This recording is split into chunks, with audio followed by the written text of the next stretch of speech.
As the golden sun dipped below the hills of San Francisco, the city lit up with a warm amber hue. From the windows of a sleek high-rise apartment, the skyline shimmered like a painting. Inside, Caleb Anderson, CEO of a cutting-edge tech startup, sat at his glass desk, his eyes scanning financial forecasts, while the hum of the city echoed softly below. A man known for precision and order, Caleb ran his life like he ran his company, with ruthless efficiency. His 5-year-old daughter, Aria, was his only soft spot. Since his wife's passing 3 years ago, Caleb had raised Aria alone, determined to give her a structured and stable life. So when it came time to hire a new private tutor, he handed the responsibility to his executive assistant with one strict guideline: the candidate must be disciplined, no nonsense, and utterly professional. He was not ready for Scarlett Monroe. The chime of the smart doorbell pulled him from his focus. As the door slid open, Caleb's brows furrowed. Standing there wasn't the strict, blazer-clad tutor he expected, but a woman in a flowing floral dress, radiating warmth and spontaneity. "Hi, I'm Scarlett," she smiled brightly. "I guess I'm the surprise you didn't expect." The next morning, the soft glow of early sunlight streamed through the apartment windows, casting a golden haze over the polished floors. Caleb Anderson stood by the kitchen counter, his crisp shirt sleeves rolled neatly to his elbows. Across the room, Aria sat giggling over a smiley-face pancake, but his attention kept drifting to Scarlett Monroe. She stood barefoot, her curls tousled, and a mug of herbal tea cradled in her hands. Too relaxed, too at home. Caleb cleared his throat, reminding himself this was a trial week. "Stick to the structure I left for you," he said curtly. "No improvising." Scarlett didn't flinch. She took a slow sip, her eyes never leaving his. "Of course, I remember. But learning should be fun, don't you think?" Before Caleb could respond, he left for a morning meeting, but forgot an important document and returned earlier than expected. As he stepped through the hallway, he froze at the sound of laughter. Wild, uninhibited, pure joy. It was coming from Aria's study room. He opened the door. What he saw nearly stopped his breath. Pillows and blankets formed a fort in the corner. Crayons, colored paper, glitter, and glue sticks covered the floor. Scarlett sat cross-legged inside the fort, her hands animated, as she told a story about a magical fox who loved to spell words with forest leaves. Aria sat wide-eyed, absorbing every word. Caleb's jaw tightened. What is this chaos? The room fell silent. Aria's smile faltered as she looked up at her father. Scarlett rose calmly, brushing glitter off her dress. "It's not chaos, it's engagement." Aria's learning, through creativity, through joy. "I didn't hire you to play games," he snapped. "Are you sure?" she said quietly, meeting his gaze. "Because play is how children explore, how they remember, how they come alive." Caleb opened his mouth to argue, but Scarlett turned to Aria. "Sweetheart, can you show Daddy what we made?" Aria jumped up, proudly holding a drawing of the word joy, written in large letters. J is for jump, O is for open arms, Y is for you and me. She beamed. "Scarlett taught me the letters with dancing." Caleb stood frozen. It was ridiculous, and yet, Aria had never remembered words this quickly before. Still, the rigidity in him resisted. "1 week," he said sharply, turning away. Scarlett nodded, a playful glint in her eyes. "That's all I need." As Caleb walked back down the hallway, Aria's giggles echoed behind him. He heard her whisper, "Daddy doesn't smile much. I think he needs a teacher too." He stopped, stunned. Her words struck deeper than he cared to admit. Maybe he was the one who needed to learn. Saturday morning arrived with a soft breeze dancing through the park, and the scent of freshly cut grass lingering in the air. Families filled the open fields, picnics, laughter, and children racing through sun-dappled spaces. But Caleb Anderson stood rigid, arms folded, watching from the sidelines, like a soldier at his post. This wasn't his idea. Aria had begged him the night before, practically vibrating with excitement. "Please, Daddy, Miss Scarlet said we can do math in the park with pebbles." He had wanted to say no. Parks were for play, not learning. But the joy in her voice had disarmed him. And now here he was, watching Scarlet kneel in the grass, arranging stones with a grin. "Today," she announced, "we're doing math, but nature style." Aria clapped her hands, eyes sparkling. "What's nature style?" Scarlet grouped 3 pebbles, then added 2. "Tell me, Explorer, how many now?" Aria's brows furrowed in concentration, then she lit up. 5, Caleb sighed. This was absurd. No whiteboards, no flashcards, just dirt, pebbles, and giggles. He shook his head. But something strange happened. Scarlet didn't correct Aria when she stumbled. She simply waited, encouraged. Let the little girl try again, and again, until she got it. Caleb watched from a distance, arms still crossed, but his eyes narrowing. When Aria beamed after solving a subtraction problem, 7 pebbles minus 3 equals 4, something inside Caleb shifted. She had struggled with that same concept at home for weeks. But here, barefoot in the grass with Scarlet cheering her on, she had mastered it within minutes. Later, as the lesson wrapped up and Scarlet gathered the pebbles, Caleb stayed silent. He didn't walk away. He watched. Scarlet turned to him. "See?" she said gently. "It's not about structure. It's about connection." Caleb's lips pressed into a thin line. He had no reply. That evening, back at the apartment, Caleb sat at his desk, surrounded by financial charts, but he wasn't reading them. His eyes were distant. Aria's laughter from earlier echoed in his mind, and Scarlet's words, they lingered too. He glanced at the living room, where Aria was sketching something. Moments later, she approached, tiny feet padding softly on the hardwood. "Look what I made," she chirped. Caleb took the drawing from her tiny hands. It showed 3 people, one tall man in a suit, a curly-haired woman in a blue dress, and a little girl holding both their hands. Above them, "Happy Family," scrawled in bright red crayon. His breath caught. Scarlet had somehow become part of Aria's heart, and maybe, without him even realizing it, a part of his. The apartment was quiet. Too quiet. Caleb sat alone in his office, surrounded by glowing screens filled with numbers, charts, and projections. It was the world he understood, the world he controlled. But tonight, none of it made sense. His mind kept drifting. Back to the park, back to Aria's laughter, back to that drawing. Happy Family. Those 2 words were carved into his memory now, and no amount of logic could erase them. Caleb clenched his jaw. This wasn't part of the plan. Scarlett Monroe had entered their lives uninvited, unapproved, and yet, somehow, she had brought a light into their world that he hadn't realized was missing. He didn't want to admit it, but he missed her. He had always believed that structure protected Aria, that love meant shielding her from chaos. But since Scarlet arrived, Aria had bloomed in a way he couldn't explain.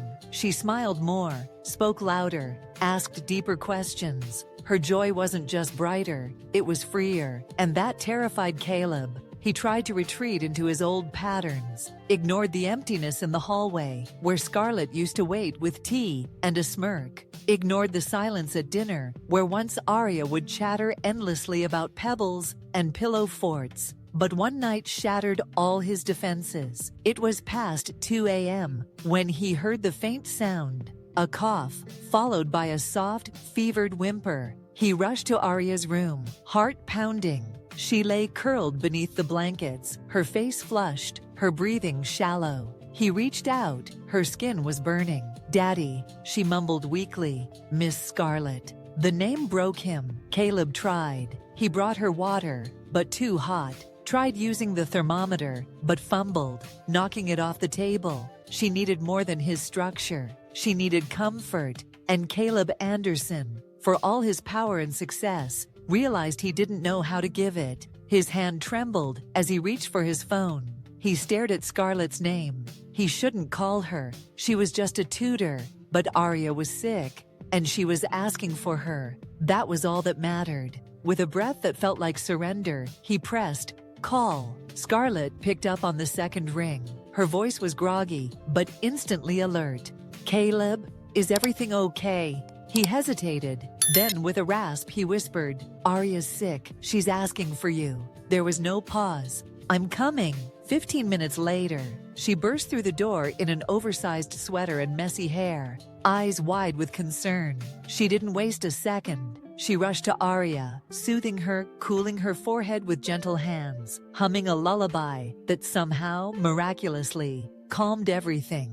Caleb stood in the doorway, watching. Scarlett hadn't just brought comfort, she had brought peace. And for the first time, he let the truth rise inside him. He didn't just want her for Arya, he needed her too. The next morning was quiet, almost hesitant, as if the world itself was holding its breath. Scarlett sat on the edge of the couch, hair still damp from the shower, wearing one of Arya's oversized pink robes, the only thing Caleb could find for her at 3 a.m. Arya was finally resting, cheeks less flushed, her breathing calm. The fever had broken. Across the room, Caleb stood by the window, arms crossed, his jaw tight, as he stared out over the foggy skyline of San Francisco. He had barely slept, not because he couldn't, but because he hadn't wanted to. He had been too busy watching Scarlett, how she stayed up all night without complaint, checking Arya's temperature every hour, humming lullabies in the dark,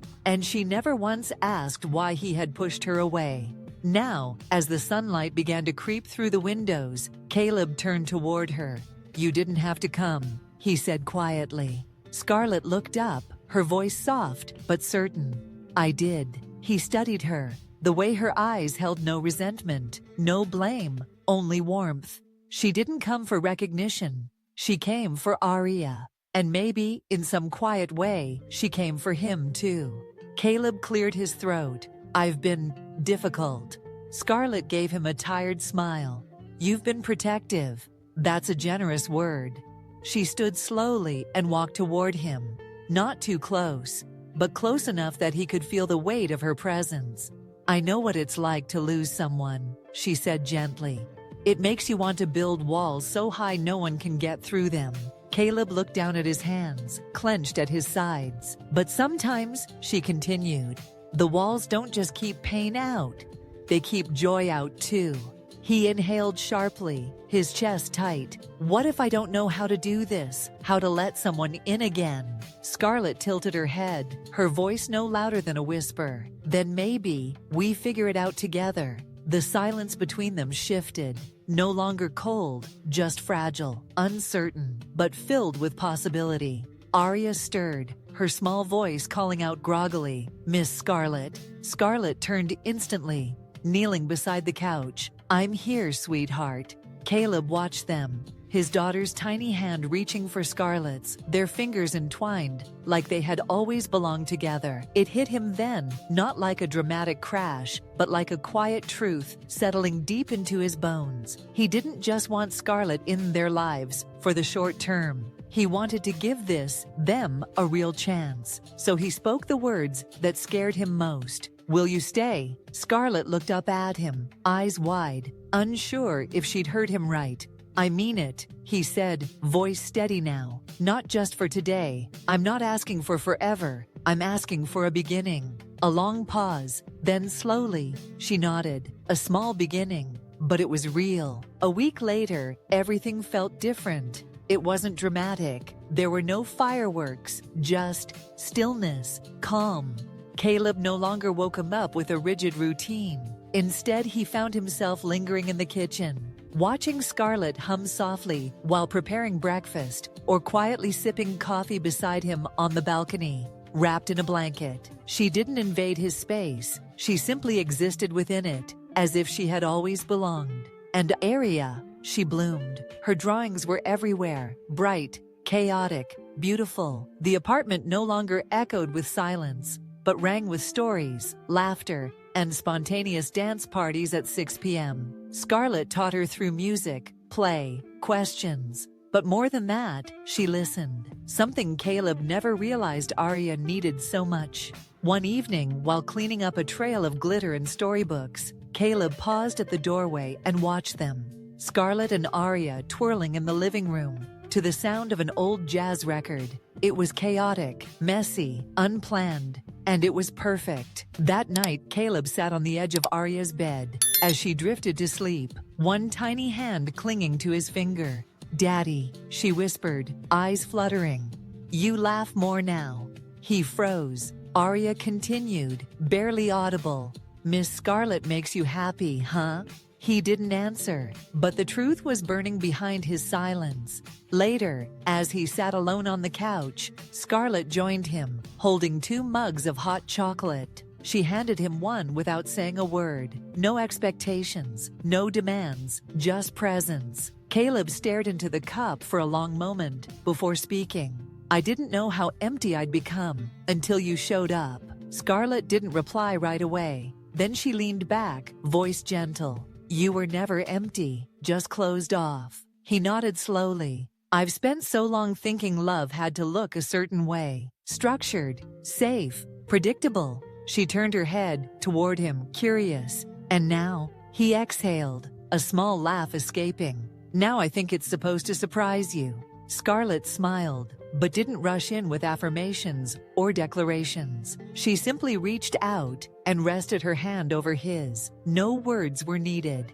For the first time in years, Caleb allowed himself to feel, truly feel, without pushing it away. The grief, the fear, the hope, the love. He wasn't just a single dad anymore, checking boxes to survive. He was a man rediscovering how to live. And Scarlett had become more than just a guest in his life. She was part of the story now. The sun hung low over the San Francisco skyline, casting a golden glow over the quiet park. On a checkered blanket beneath a tall oak tree, Caleb, Scarlett, and Arya sat side by side, a picnic basket beside them, and the air buzzing gently with laughter and light. Arya chased after their new puppy, Max, giggling uncontrollably. Scarlett sipped lemonade, her curls dancing in the wind, eyes full of peace. Caleb sat back, watching it all, this moment, this strange, beautiful little life that had crept into his world when he wasn't paying attention. And now he couldn't imagine a single day without it. "Hard to believe," he murmured, "that this all started with a mistake." Scarlett glanced at him, smiling. "Some mistakes are just really well-hidden blessings." Caleb turned to her, his voice low and full of quiet awe.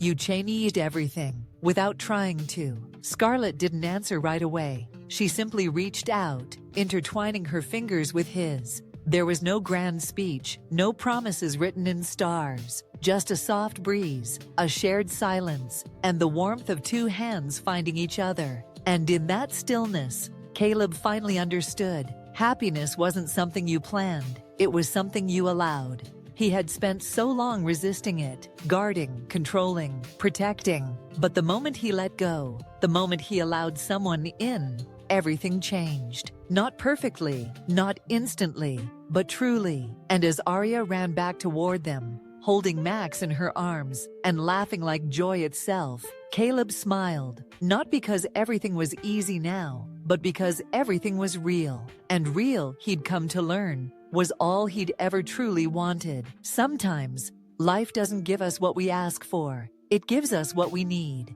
Caleb thought he had everything figured out, a structured life, a clear plan, and control over every detail. But what he didn't realize was that in trying so hard to protect his daughter and himself, he was closing the door to joy, connection, and healing. Scarlett came into their lives like a misstep, a glitch in the system, but through her warmth, creativity, and quiet strength, she helped both Caleb and Arya rediscover something they had forgotten. Love isn't something you schedule, and family isn't always who you expect. This story reminds us that vulnerability isn't weakness, it's courage. Letting people in, even when it's terrifying, can be the very thing that saves us. Sometimes the most beautiful chapters begin with a mistake. In our fast-paced, highly controlled lives, it's easy to shut out what doesn't fit the plan. But the truth is, growth often comes from the unexpected. Whether it's a relationship that starts unconventionally or a change in routine that feels uncomfortable at first, these are often the openings through which real joy enters. This story encourages us to examine our own walls. Are they protecting us, or are they isolating us? Letting go of control doesn't mean losing yourself. It can mean finding what truly matters. So next time life throws you a surprise, don't rush to fix it. Sit with it, feel it. You might just find it's the beginning of something better. If you enjoy deep, emotional, and meaningful stories like this, don't forget to like, subscribe, and turn on notifications so you never miss a new update. Your support is the motivation that drives us to keep bringing you powerful stories. Once again, thank you for being here, and see you in the next story.